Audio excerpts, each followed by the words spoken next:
오늘의 주요 뉴스입니다. 어젯밤 북한이 대남 전단을 넣어 살포한 걸로 추정되는 풍선 여러 개가 발견돼 군 당국이 조치하고 있습니다. 여기엔 분변으로 추정되는 오물이 포함된 걸로 알려졌는데 풍선이 식별된 지역 주민들에겐 재난 문자가 발송됐습니다. 윤석열 대통령이 거부권을 행사해 국회로 돌아온 최혜병 특검법이 재표결에서 부결돼 결국 폐기됐습니다. 범야권은 22대 국회가 개원하는 대로 특검법을 재추진하겠다며 반발했습니다. 어제 저녁 충북 청주의 한 폐기물 처리 업체에서 큰 불이 나 6시간 만에 진압됐습니다. 전남 화순에선 낚시를 하던 70대 남성이 하천에 빠져 실종되면서 당국이 수색 작업을 벌이고 있습니다. 이스라엘이 가자지구 최남단 도시 라파 중심가로 병력을 추가 투입해 공습을 이어가고 있습니다. 하마스 측은 이스라엘 공습으로 최소 21명이 추가로 사망했다고 주장했습니다. 오늘 강릉의 한낮 기온이 30도까지 오르는 등 전국의 초여름 더위가 이어지겠습니다. 하늘엔 구름이 거의 끼지 않는 탓에 자외선 지수는 매우 높은 단계까지 오르겠습니다. 시청자 여러분 안녕하십니까? 한밤중 휴대전화가 울려 놀라신 분들 많으실 것 같습니다. 북한에서 보낸 대남 전단 추정 물체가 경기도와 강원도에서 발견됐는데요.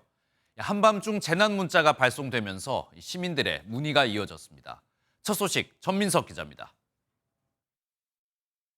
어젯밤 11시 반쯤 수도권과 강원 지역 일부 주민에게 위급 재난 문자가 발송됐습니다. 북한 대남 전단 추정 미상 물체가 식별됐다는 내용입니다. 합동참모본부는 경기와 강원 전방 지역에서 북한이 보낸 것으로 추정되는 풍선 10여 개를 확인했다고 밝혔습니다. 풍선은 맨눈으로 보이는 고도에서 날다가 일부는 떨어졌습니다. 이 풍선엔 분변으로 추정되는 오물도 매달려 있던 것으로 알려졌는데 군이 걷어들여 성분을 분석하고 있습니다. 군은 야간에 발견된 걸 고려해 격추하지는 않고 떨어질 때까지 감시하기로 했습니다.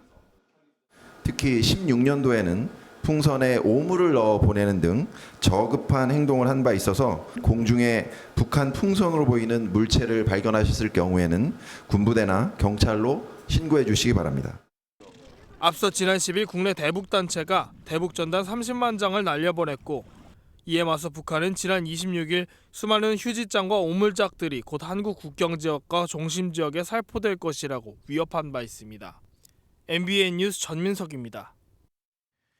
윤석열 대통령이 거부권을 행사해 국회로 돌아온 최혜병 특검법이 21대 국회 마지막 본회의에서 결국 부결됐습니다. 법안은 최종 폐기됐고 민주당은 22대 국회에서 다시 추진하겠다며 거세게 반발했습니다. 전국은 다시 요동치고 있습니다. 서영수 기자입니다. 총 투표수 294표 중 가 179표, 부 111표, 무효 4표로서 부결되었음을 선포합니다. 윤석열 대통령이 거부권을 행사한 최혜병 특검법이 결국 국회 재표결을 넘지 못했습니다. 투표에는 재적 의원 296명 가운데 공천 과정에서 민주당을 탈당한 무소속 이수진 의원과 구속 수감 중인 윤관석 의원을 제외한 294명이 참여했습니다. 거부권이 행사된 특검법이 통과되기 위해서는 출석 의원 3분의 2 이상의 찬성, 즉 196명의 가결표가 필요했습니다. 하지만 무기명으로 진행된 투표함을 열어보니 법안 통과에 17표 모자란 179표 찬성에 그쳤습니다. 민주당은 막판까지 국민의힘 의원들을 향해 양심과 소신에 따라 투표해달라고 호소했지만 다시 한번 강조해서 말씀드리지만 수사 대상의 1번이 바로 해병 사망 사건 그 자체라는 것입니다. 이탈표 단석에 주력했던 국민의힘의 방어를 뚫지 못했습니다. 특검법은 정치적 이익을 위해 국가의 상권분립 정신을 훼손하고 공정한 사법작용을 마비시키려는 다수당의 폭정입니다. 지난해 9월 민주당 주도로 발의된 뒤 줄곧 전국의 뇌관으로 꼽혔던 최혜병 특검법은 결국 21대 국회에서 최종 폐기됐습니다. 특검법 처리는 이제 22대 국회의 손으로 넘어갔습니다. MBN 뉴스 서영수입니다. 정치권 소식은 잠시 후에 더 자세히 전해드리겠습니다. 이어서 사건 사고 소식입니다. 어제 저녁 충북 청주의 한 폐기물 처리 업체에서 큰 불이 나 6시간 만에 꺼졌습니다. 전남 화순에선 낚시를 하던 70대 남성이 하천에 빠져 실종돼 당국이 수색 작업을 벌이고 있습니다. 보도에 홍지호 기자입니다. 창고 안에서 시뻘건 불길이 솟아오릅니다. 내부로 진입이 어려운 탓에 소방대원들은 입구에서 진화 작업을 벌입니다. 어제 저녁 7시쯤 충북 청주의 한 폐기물 처리 업체에서 큰 불이 났습니다. 내부에서 펑펑 터진 소리가 계속 나고 있었어요. 산뜻할은 계속 나고 있었습니다. 폐기물의 양이 많은 탓에 화재 진압은 6시간 넘게 이어졌습니다. 인명 피해는 없었지만 건물 1개 동과 폐기물 170톤이 모두 불에 탔습니다. 또 연기가 계속되면서 인근 주민들에겐 재난 안전 문자도 발송됐습니다. 비슷한 시간 경기도 성남 분당의 한 쓰레기 분리수거장에서도 불이 났습니다. 다친 사람은 없었고 인력 50명과 장비 18대를 투입해 40분 만에 화재를 진압했습니다. 어제 오후 5시쯤 전남 화순군 지석천에선 낚시를 하던 70대 남성이 실종됐다는 신고가 접수됐습니다. 고무보트에 바람이 빠져 물속에 빠진 건데 해질녘까지 수색 작업이 이어졌습니다. 보트는 발견했는데 물속에 빠지신 분은 아직 발견하지 못했습니다. 소방당국은 날이 밝는 대로 탐지견을 투입해 수색 작업을 이어갈 예정입니다. MBN 뉴스 홍지호입니다. 이스라엘이 하마스의 최후 보루로 여겨지는 가자지구 최남단 도시 라파 중심가로 탱크를 진입시키는 등 병력을 투입하고 또 난민촌의 공습을 이어가면서 최소 21명의 사망자가 더 발생했다는 주장이 나오고 있습니다. 계속되는 민간인 공격에 피난민은 탈출을 감행하고 있고 국제사회의 우려는 커지고 있습니다. 최희지 기자입니다. 라파 지역 위로 검은 연기가 피어오릅니다. 계속되는 포격 소리에 라파 지역의 난민들은 짐을 들고 빠르게 걸음을 옮깁니다. 이스라엘군이 라파 지역에서 지상전을 본격화하면서 피난민들이 라파를 떠나고 있습니다.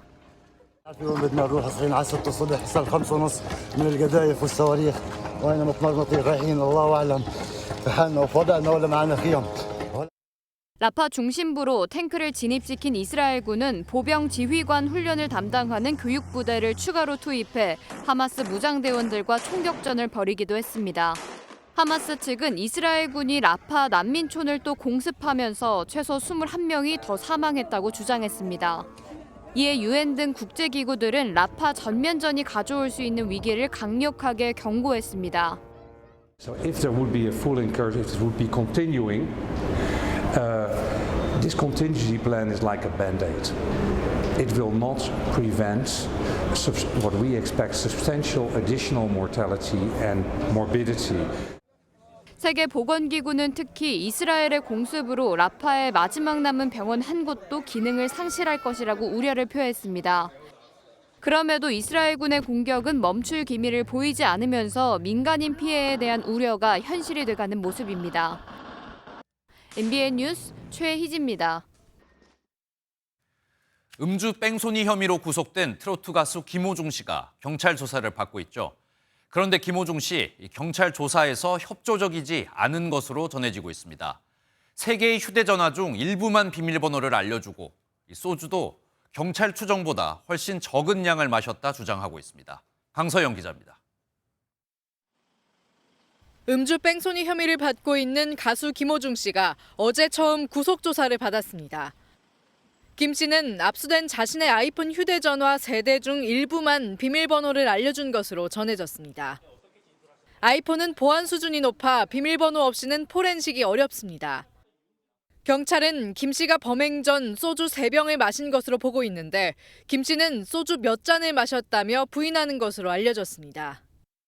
김 씨의 주장이 받아들여진다면 혈중 알코올 농도를 역산하는 위드마크 공식에 따를 때 음주 혐의가 적용되지 못할 가능성이 있습니다.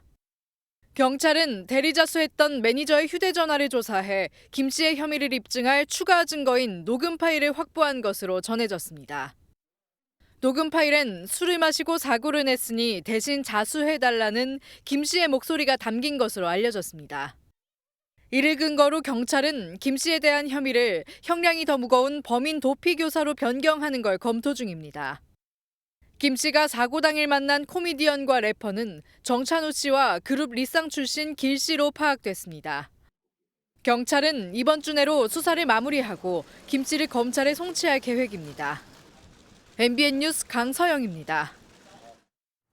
경복궁 담벼락에 낙서를 하라고 10대 청소년들에게 지시했다가 최근 구속된 이 팀장 기억하실 텐데요.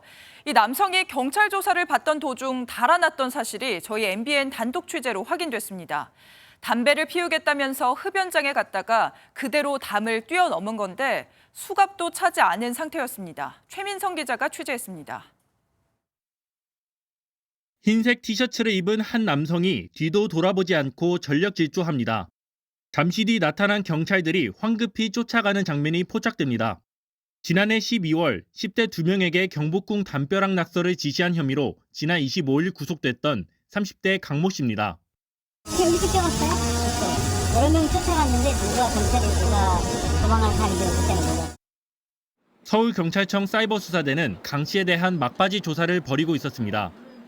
강 씨는 휴식차 담배를 피우겠다며 수사관 2명과 흡연장으로 이동했는데 갑자기 담장을 넘어간 것으로 조사됐습니다. 당시 수갑을 차지 않았던 터라 자유롭게 이동이 가능했던 겁니다. 서울경찰청은 가용 가능한 인력을 총동원해 약 2시간 만에 서울 종로구의 한 교회에 강 씨가 잠입한 사실을 확인했습니다. 강 씨는 교회 2층으로 올라가 옷장에 몸을 숨기는 꼼수를 부렸지만 결국 경찰에 덜미를 잡혔습니다. 5개월에 걸친 끈질긴 수사로 강 씨를 가까스로 검거했다가 놓쳤던 경찰은 그제서야 가슴을 쓸어내렸습니다. 하지만 피의자에 대한 부실 관리 논란을 피할 수 없는 만큼 경찰은 강 씨 도주 과정을 면밀히 조사한 뒤 관계자 징계 등 후속 조치를 검토할 예정입니다.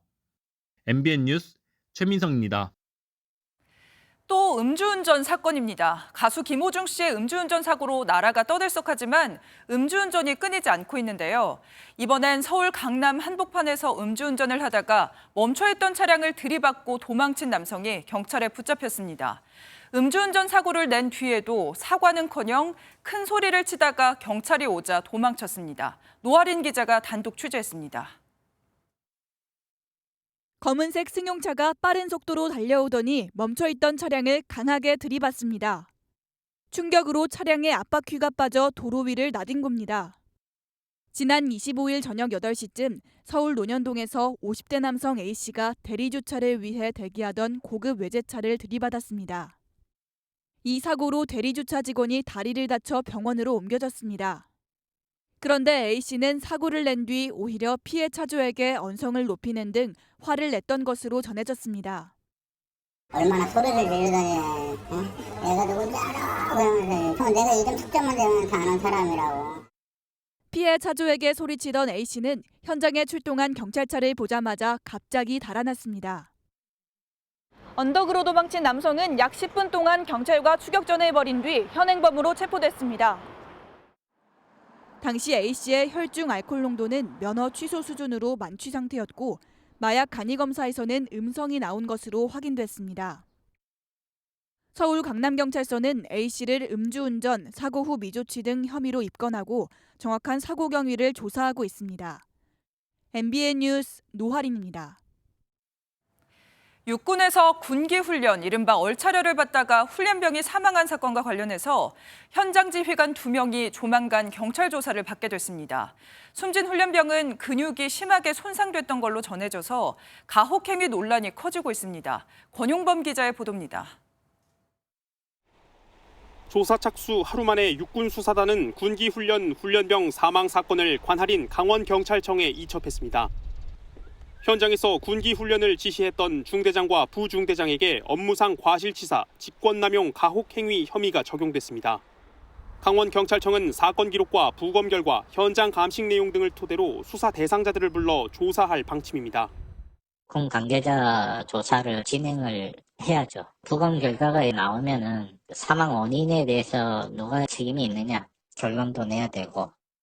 부검 결과 훈련병이 근육이 심하게 손상돼 사망하는 횡문근 융해증 의심 증상을 보인 것으로 전해졌습니다. 훈련병은 떠들었다는 이유로 완전 군장을 한 채로 팔굽혀펴기와 구보뿐 아니라 선착순 뺑뺑이 등 얼차려를 받았다는 주장도 제기됐습니다. 이번 사안의 중요성을 명확히 인식한 가운데 그 조사 과정에서 군기 교육 간의 규정과 절차에서 문제점이 좀 식별되었습니다. 육군은 중대장과 부중대장을 직무에서 배제했고 한 점 의혹 없이 진상이 규명될 수 있도록 경찰 수사에 적극 협조하겠다고 밝혔습니다. MBN 뉴스 권용범입니다. 서울대 의대 교수들이 윤석열 대통령을 직격했습니다. 의대 증원을 강행하면 의료계는 무너질 것이고 그 책임은 윤석열 대통령이 지게 될 것이라며 원점 재검토를 다시 한번 요구했는데요. 하지만 이제 정부는 전문의를 중심으로 한 병원 체제 전환에 나서고 있습니다. 박유영 기자입니다. 서울대 의대 교수들이 제자와 전공의들을 향해 이제 그만 돌아오라며 눈물을 보였습니다. 외롭다고 생각하지 말고 모든 직역에게 버림받았다고 생각하지 말고 꼭 돌아와 달라고 전공의들한테 말하고 싶은데 교수들은 의정 갈등 피해자인 국민께 죄송하다며 고개를 숙였지만 정부, 특히 대통령실을 향해선 날선 비판을 쏟아냈습니다. 이대로 강행된다면 대통령께서는 우리나라 의료계를 붕괴시킨 책임자로서 손가락질 받게 될 것입니다. 대학별 입시 요강 발표만 남은 상황이지만 지금이라도 의대 증원을 원점에서 재검토해야 한다는 주장도 이어갔습니다. 정부는 이를 비현실적이라고 일축하면서 전공의 중심의 병원 체제를 전문의 중심으로 전환하기 위한 논의에 들어갔습니다. 상급 종합병원이 수련생 신분인 전공의에 대한 과도한 의존도를 낮추고 숙련 인력 중심으로 중증 진료에 집중할 수 있도록 전공의 집단 사직에 따른 의료 공백 사태가 100일째 계속되는 가운데 현재 주요 수련병원 100곳에 있는 전공의는 6.8%에 그칩니다. 정부는 각 수련병원에 이달 31일까지 전공의들을 면담하고 복귀 의사를 파악해달라고 요청했지만 현장에선 의정 갈등이 여전한 만큼 상황이 달라지진 않을 거란 반응이 나옵니다. MBN 뉴스 박영입니다.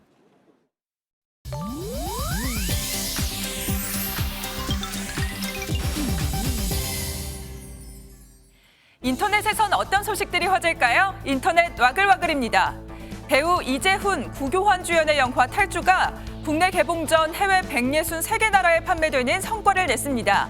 대급사에 따르면 탈주는 필리핀, 홍콩, 베트남 등 아시아 국가들을 비롯해 호주, 뉴질랜드, 영국, 프랑스, 중동 등 세계 각국으로 판매돼 다양한 국가의 관객들과 만날 예정인데요.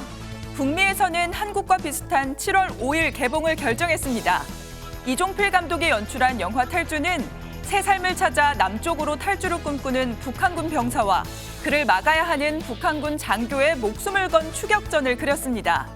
전 세계의 뜨거운 관심을 받고 있는 영화 탈주의 국내 개봉 예정일은 오는 7월 3일입니다.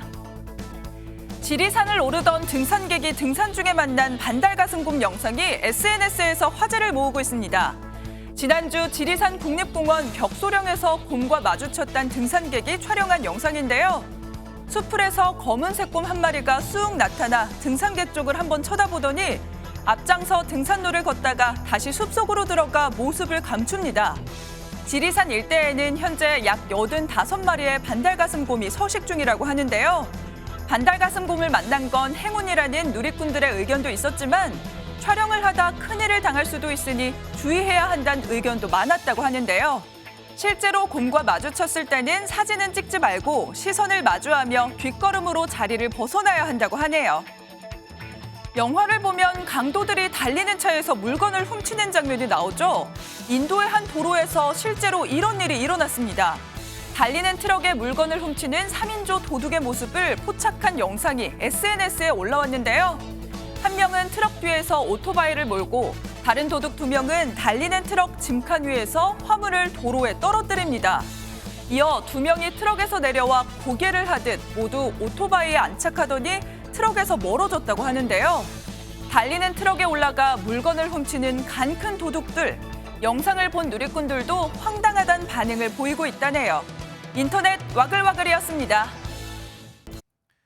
정치권 소식으로 이어가겠습니다. 어제 국회에서 최혜병 특검법이 최종 부결되면서 야권은 일제히 국민의힘을 규탄했습니다. 민주당은 22대 국회가 열리자마자 특검을 다시 추진하겠다며 여당을 압박했고 조국혁신당은 대통령 탄핵까지 언급했습니다. 먼저 유승호 기자입니다. 국민의 명령을 무시한 국민의힘 규탄한다. 최혜병 특검법 부결 직후 범야권 6개 정당이 한자리에 모였습니다. 민주당은 국민의힘이 국민이 아닌 권력을 지키는 길을 택했다며 강하게 몰아세웠습니다. 이 국민은 오늘을 한 줌의 권력을 지키기 위해 국민의 목소리를 짓밟은 최악의 의회 참사의 날로 기억할 것입니다. 조국혁신당은 다시 한번 대통령 탄핵을 언급했습니다. 윤석열 정권은 마침내 탄핵 열차에 연료를 가득 채우고 마침내 시동을 걸고 말았습니다. 야권 6개 정당은 22대 국회가 열리자마자 해병대원 특검법을 재추진하기로 했습니다. 규탄대회에 참석하지 않은 개혁신당도 힘을 보탤 예정입니다. 윤석열 대통령은 국민의 심판을 받을 것입니다. 비굴하게 침묵하는 국민의힘은 더 이상 보수도 무엇도 아닙니다. 특검법 대치로 22대 국회 출발이 순조롭지 않을 걸로 보이는 가운데 범야권은 이번 주말 2차 대규모 장외투쟁에 나섭니다. MBN 뉴스 유승호입니다. 앞서 보신 것처럼 국회에서 최혜병 특검법이 부결되면서 외압 의혹을 수사 중인 공수처에 다시 관심이 집중되고 있습니다. 특검법이 22대 국회에서 다시 논의되더라도 시간이 걸리는 만큼 사실상 이번 수사는 공수처의 역할이 중요해졌습니다. 이혁재 기자입니다. 최혜병 특검법 본회의 표결을 앞두고 국회를 찾은 오동훈 신임 고위공직자 범죄수사처장은 표결과 상관없이 수사를 이어가겠다고 밝혔습니다. 증거가 가리키는 대로 국민들이 굉장히 관심을 가지고 있는 사건이니 열심히 수사하겠습니다. 특검법이 부결되자 공수처는 다시 한번 성명을 통해 증거와 법리에 따라 원칙대로 수사하겠다고 강조했습니다. 공수처가 강한 수사 의지를 내비쳤지만 문제는 느린 속도입니다. 현재 공수처는 해병대와 국방부 인사들에 집중하면서 외압 의혹 전반에 대한 사실관계를 맞춰보고 있습니다. 특히 VIP 경로설의 진위를 파악하기 위해 이미 2번이나 부른 김계환 해병대 사령관과 박정훈 전 해병대 수사단장을 추가 소환하는 방안도 검토하고 있습니다. 아직까지 얼개를 확실히 짜지 못하면서 당시 국방부 장차관에 대한 소환 일정도 잡지 못한 상태입니다. 실제로 공수처 관계자는 현재까지 진행된 수사가 1차적으로 결론 내리기 이른 단계라고 설명했습니다. 의혹의 핵심으로 꼽히는 대통령실 수사까지 진행하려면 상당한 시간이 걸릴 것으로 예상되는 이유입니다. 야권에서 22대 국회 첫 번째 통과 법안으로 공언한 특검법. 공수처가 그전까지 유의미한 수사 결과를 낼 수 있을지 주목됩니다. MBN 뉴스 이혁재입니다. 한편 어제 국회에선 민주유공자법과 전세사기 특별법이 민주당 단독으로 처리됐습니다. 여야 합의 없이 처리된 법안이라 다시 대통령이 거부권을 행사하고 법안은 폐기될 전망인데요. 21대 국회는 민주당의 강행 처리와 대통령의 거부권 행사가 반복됐던 모습으로 남게 됐습니다. 김태희 기자입니다. 국민의힘 의원들이 전부 퇴장한 후 민주당은 민주유공자법 제정안을 단독으로 통과시켰습니다. 민주유공자법은 4.19 혁명과 5.18 민주화운동 외에 다른 민주화운동 유공자에게도 지원을 확대하는 법인데 여당은 가짜 유공자를 양산할 수 있다며 반대해왔습니다. 선구제, 후회수 방안을 담은 전세사기 특별법 개정안과 세월호 피해 지원법 등 4개 법안도 국회 문턱을 넘었습니다. 표결 직후 여당은 야당이 통과시킨 5개 법안에 대해 대통령실에 제2요구권 행사를 건의할 계획이라고 밝혔습니다. 일방 독주로 본회의에 처리된 법안들입니다. 당연히 대통령의 거부권, 대통령의 제2요구권 행사 건의를 적극 검토할 예정입니다. 전세사기 특별법의 경우 재정부담 우려 등으로 국토부 장관이 거부권 행사를 제안했고 민주유공자법 또한 보훈부에서 강하게 반발하고 있습니다.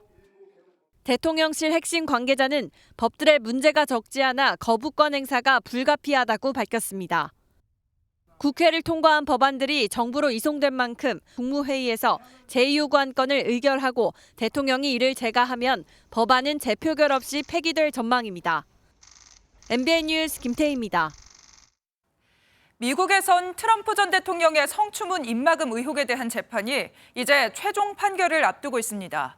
올해 미국의 대통령 선거는 이 재판의 결과에 큰 영향을 받을 걸로 보입니다. 워싱턴에서 최중락 특파원입니다. 지난 2016년 트럼프 전 대통령이 대선 직전 성추문 입막음을 위해 돈을 지급하고 회계장부를 조작한 사건.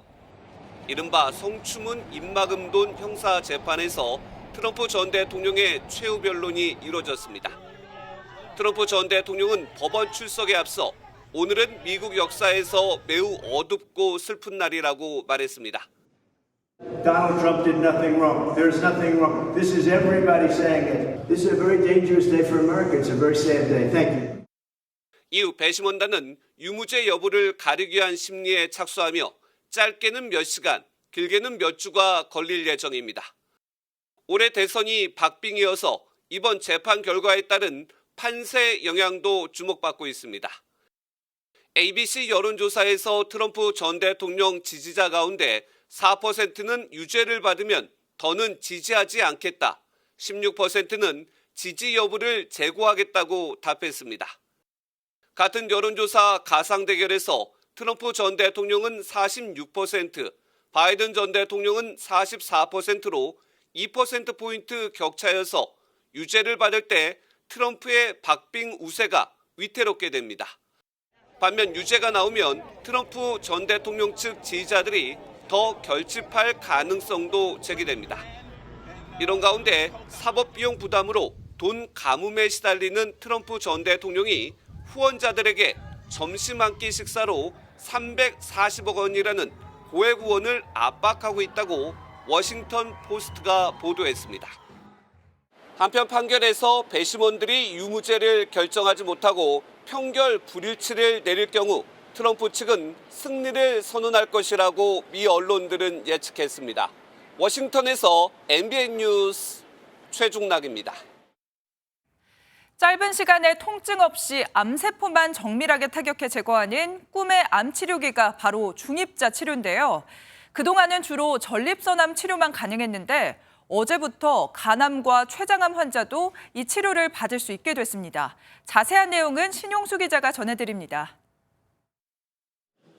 흰색 통 안에 환자가 누워 자리를 잡자 밖에 있는 거대한 기계가 360도 돌더니 30분 만에 치료가 마무리됩니다. 새로 도입된 회전형 중입자 치료기의 치료 모습입니다. 중입자 치료는 무거운 입자인 탄소를 가속해 암세포에 쏘는 치료법으로 기존 방사선 치료보다 암세포 파괴 성능이 우수하고 정상세포 파괴 위험이 낮습니다. 그동안 전립선암만 제한적으로 치료할 수 있었는데 회전형 치료기 도입으로 간암과 췌장암 환자로 대상이 확대됐습니다.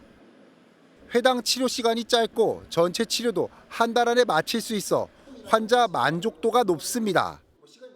치료받는 시간이 전혀 길다는 느낌을 못 받아서 아픔도 전혀 없었고요.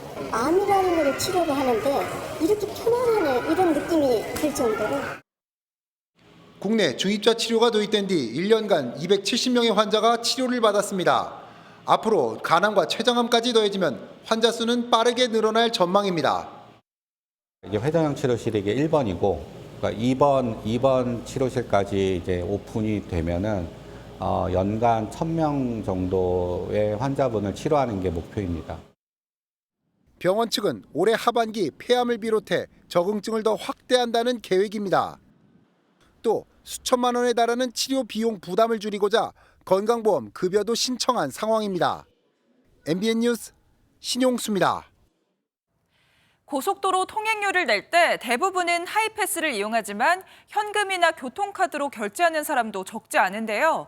정부가 이 하이패스 단말기를 달지 않아도 번호판을 인식해서 자동으로 요금을 결제하는 시스템을 구축했습니다. 이승훈 기자가 시범 현장에 다녀왔습니다. 경부 고속도로 관문인 서울 톨게이트에 차량 행렬이 길게 늘어서 있습니다. 하이패스 차로로 들어가려는 차량들이 몰린 겁니다. 하이패스를 이용하지 않는 게이트는 오히려 한산합니다. 빠르게 통과하려고 만든 하이패스 차선이 오히려 정체를 빚는 현상이 나타나자 국토교통부는 하이패스가 없어도 무정차 요금 징수가 가능한 스마트 톨링 시스템을 개발해 시범 적용에 들어갔습니다. 카메라가 번호판을 인식해 요금을 부과하는 방식으로 차량은 속도를 줄이지 않아도 통행이 가능합니다. 실제로 하이패스 단말기가 설치되지 않은 차량 서너 대가 연이어 하이패스 차로를 빠르게 지나갔지만 정상적으로 요금 결제가 이루어졌습니다. 도로공사 홈페이지에 미리 신용카드를 등록해 놓거나 나중에 자진 납부 방식입니다. 15일 동안 미납할 땐 고지서가 발송됩니다. 교통 안전에도 좋고 효율적이고 어떠한 그 불안감 이것도 없고 번호판 인식과 하이패스 인식이 동시에 이뤄져 이중 결제가 될 가능성은 없습니다. 하이패스 단말기를 먼저 인식을 했을 경우에는 결제가 가능한 거고 인식이 안 됐을 경우에 번호판을 촬영해서 결제를 하는 방식이기 때문에 정부는 전국 9곳의 톨게이트에서 1년간 시범적으로 운영한 뒤 확대 여부를 결정할 방침입니다. MBN 뉴스 이승훈입니다. 삼성전자 이재용 회장부터 하이브 방시혁 의장까지 한자리에 모이게 한 사람, 아랍에미리트 무함마드 대통령입니다. 우리나라를 처음 방문한 무함마드 대통령을 만나기 위해 우리 대기업 총수들이 총출동했는데요. 이 새로운 중동 특수의 밑그림을 함께 그리고 있습니다. 김종민 기자입니다. 이재용 삼성전자 회장과 최태원 SK그룹 회장, 김동관 한화그룹 부회장이 잇따라 건물 안으로 들어섭니다. 윤석열 대통령과의 정상회담을 위해 우리나라를 국빈 방문한 아랍에미리트 무함마드 빈 자예드 알 나흐얀 대통령을 만나기 위해서입니다. 전통적인 제조기업뿐 아니라 유통과 문화, 게임, 의류 등 다양한 분야의 기업인들이 함께했습니다. 뭐 경제 관련, 문화 관련 이런 얘기 아니겠어요? 그렇죠? 네. 삼성의 경우 아랍에미리트의 바라카 원전 건설에 참여했고 SK와 현대차, 한화도 에너지와 친환경 모빌리티, 방산 분야에서 관계를 이어오고 있습니다. 아랍에미리트가 현재 탄소 배출 제로를 목표로 하는 마스다르 시티를 개발하고 있어 이번 만남을 계기로 추가 협력 방안을 논의한 것으로 전해졌습니다. 또 NC소프트 김택진 대표와 하이브 방시혁 의장, 무신사 조만호 대표도 함께한 만큼 게임과 K-팝, 패션 분야의 파트너십에 대한 기대감도 나오고 있습니다. 네, 좋은 말씀 많이 들었습니다. 굉장히 좋았습니다. 굉장히 좋았고요. 굉장히 애착을 많이 가지고 계시다는 말씀 많이 하셨어요.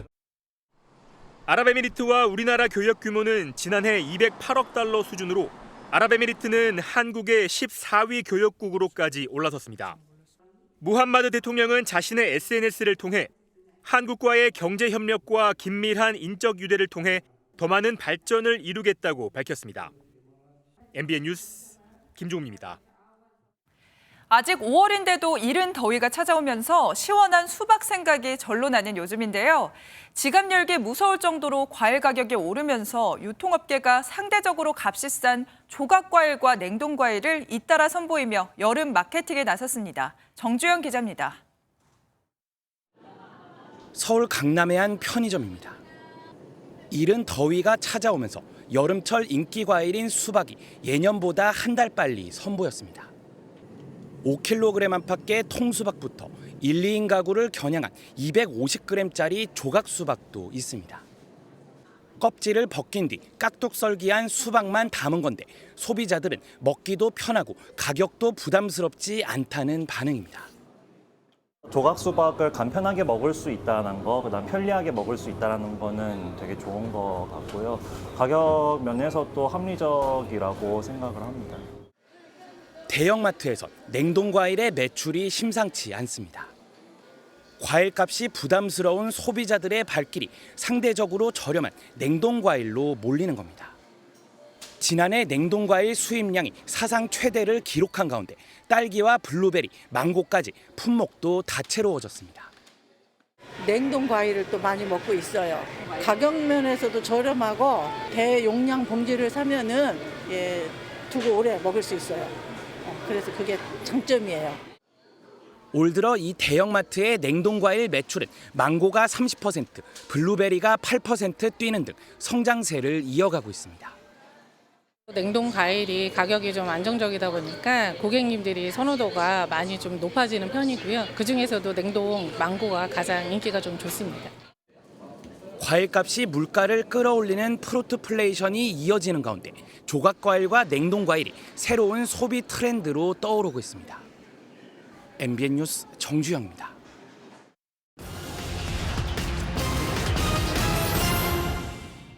오늘부터 금융채무와 통신채무를 한 번에 조회할 수 있습니다. 금융감독원은 대출정보 같은 금융채무와 함께 통신비 연체 등 통신사 정보도 함께 확인할 수 있게 했는데요. 금감원은 시스템 개편으로 향후 금융거래에 긍정적 영향이 기대된다고 밝혔습니다. 2045년부터 전국 모든 지역에서 출생아 수보다 사망자 숫자가 많아질 것으로 보입니다. 2052년 서울 인구는 2022년보다 149만 명이 줄고 특히 부산은 330만 명에서 85만 명으로 인구가 가장 많이 줄 것으로 보입니다. 경제 활동을 하는 생산 연령 인구도 줄어 특히 울산은 반토막이 날 것으로 예상됩니다. 정부가 그림자 세금으로 불리던 부담금 정비에 나서 12개 부담금이 인하됩니다. 7월부터 항공요금과 여권 발급에 포함됐던 부담금이 줄고 전기요금에 붙던 부담금도 2년에 걸쳐 1%포인트 완화됩니다. 생계형 화물차에 부과됐던 환경개선 부담금도 절반으로 줄고 폐기물 처분 부담금을 감면받을 수 있는 기업도 늘어납니다. 지금까지 굿모닝 경제였습니다. 멸종 위기종이자 웃는 고래로 잘 알려진 상괭이가 우리 바다에 나타나 갓 태어난 새끼를 낳아 키우는 생육 활동이 처음으로 확인됐습니다. 상괭이가 새끼를 낳아 키우기 적합한 환경을 갖춘 걸로 확인된 만큼 이 서식지 보호가 절실한 상황입니다. 이상협 기자입니다. 새끼 상괭이가 어미랑 함께 좌우로 헤엄치며 먹이를 찾고 물 위로 뛰어오릅니다. 생후 1, 2주 동안만 나타나는 줄무늬인 베넷주름이 선명하게 보입니다. 수족관이 아닌 자연에서 새끼 상괭이가 포착된 것은 이번이 처음입니다. 한리해상 국립공원이 국가보호종 상괭이의 중요한 서식지로 확인된 만큼 서식지 보존에 최선을 다하겠습니다. 상괭이는 다른 고래와 달리 입이 뾰족하지 않는 데다 둥글둥글한 얼굴로 잘 알려져 있습니다. 우리나라 인근 해안과 중국, 일본 등에 서식하고 있지만 멸종 위험이 커 2016년에 해양보호생물로 지정됐습니다. 어망에 걸린 물고기를 먹으러 따라갔다가 그물에 갇혀 숨을 쉬지 못하고 폐사하는 것이 개체수가 줄어드는 가장 큰 이유입니다. 국립수산과학원은 상괭이가 탈출할 수 있는 장치를 3년 전에 개발한 뒤 어민에게 사용을 권고하고 있지만 보급 속도는 더딥니다.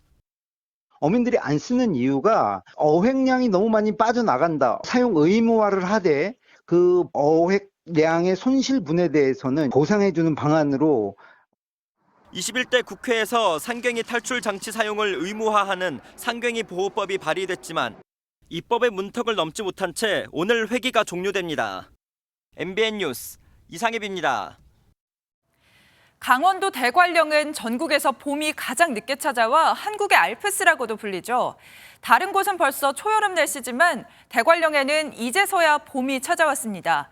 좁은 우리에서 초원에 풀이 자라기만을 기다렸던 70년 혈통의 한우들이 들판으로 신나게 뛰어나가는 모습을 장진철 기자가 담아왔습니다.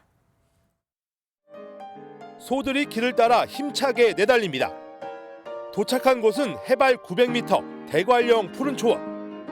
좁은 우리에서 7개월 만에 나와 싱싱한 목초를 만난 소들은 신이 났습니다. 이날 방목한 암소 200마리는 국립한우연구소에서 외부와 차단한 채 애지중지 키운 70년 혈통의 한우입니다. 소들은 날씨가 추워져 더 이상 풀이 자라지 못하는 11월 초까지 이 넓은 초원을 뛰어다니며 생활하게 됩니다. 축구장 250개 면적의 들판을 뛰어다니며 신선한 풀을 뜯게 되면 번식률도 높아집니다. 적당한 운동량과 일광욕을 통해서 번식률을 개선할 수 있고요. 일반 축산 농가 대비 번식률이 한 15% 정도 개선되는 효과가 있습니다. 소 한 마리가 하루에 해치우는 70kg의 풀을 해결할 수 있어 사료비도 줄일 수 있습니다. 한국의 알프스 대관령에도 명품 한우들의 우렁찬 울음소리가 봄이 찾아왔음을 알렸습니다. MBN 뉴스 장진철입니다.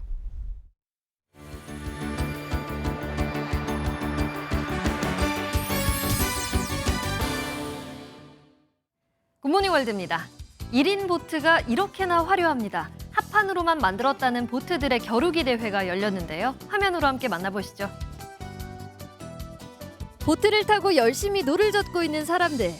사뭇 진지한 표정이지만 배가 엉성하기 그지없고 결국엔 어떤 배는 가라앉고 마는데요. 하지만 관중도 배를 탄 사람도 이 상황을 즐기는 듯 웃어버립니다. 누구는 화려한 해적선을, 누군가는 주황색 컨셉 배를 만들었는데요. 이는 모두 합판과 테이프로 이루어졌습니다. 매년 미국 플로리다에서는 스쿠너 워프 미니멀 레카타 대회가 열리는데요. 배의 스피드, 디자인, 의상, 스포츠맨십 등으로 평가해 상을 준다고 하네요.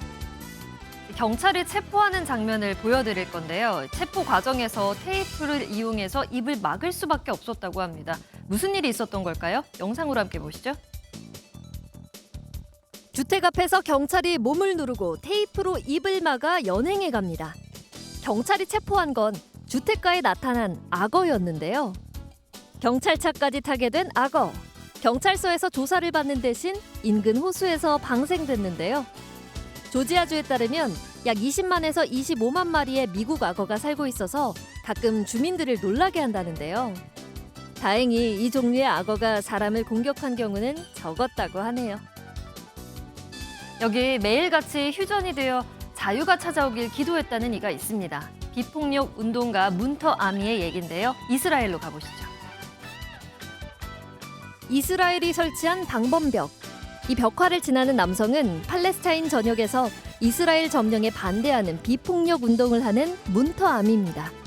작년 12월에 페이스북에 이스라엘군이 폭력을 선동했다는 게시글을 올렸다가 악몽이 시작된 인물인데요. 이스라엘군이 집에 침입해 때리고 셔츠를 칼로 찢는 등 폭력을 반복했는데 결국 2달 반 이스라엘 감옥에 복역을 한 뒤 석방됐습니다. 인간의 존엄성을 파괴하는 전쟁이 하루빨리 종결되길 바랍니다. 지금까지 굿모닝 월드였습니다. 오늘도 나들이를 부르는 화창한 날씨가 펼쳐지겠습니다. 전국에 별다른 비 소식 없이 맑은 하늘이 드러나겠고요. 공기질도 깨끗하겠습니다. 다만 큰 일교차에는 유의하셔야겠습니다. 오늘 아침도 쌀쌀하게 출발하고 있지만 한낮에는 서울 27도, 강릉은 30도까지 오르면서 어제보다 1도에서 크게는 9도가량 높겠습니다. 오늘 하늘에는 구름이 거의 없어서 자외선이 무척 강하겠습니다. 전국의 자외선 지수 매우 높은 단계까지 오르겠습니다. 외출하실 때 모자나 선글라스 등을 활용해서 볕 차단에 신경 써주셔야겠습니다. 오늘 아침까지 호남과 경남 내륙에는 안개가 짙게 끼는 곳이 있겠고요. 내일까지 동해안으로는 너울성 파도가 높게 일겠습니다. 지역별 현재 기온 보겠습니다. 서울 16.5도, 춘천 13.1도, 안동은 10.9도까지 떨어지면서 쌀쌀한데요. 한낮에는 전국적으로 초여름 더위가 나타나겠습니다. 춘천과 대전 28도, 광주 29도, 대구는 30도까지 오르면서 아침과의 기온차가 15도 안팎까지 벌어지는 곳이 많겠습니다. 금요일인 모레는 제주도에, 주말에는 강원도에 비 소식이 들어있습니다. 날씨였습니다. 수요일 아침 굿모닝 MBN 마치겠습니다. 오늘도 좋은 하루 보내시기 바랍니다. 고맙습니다.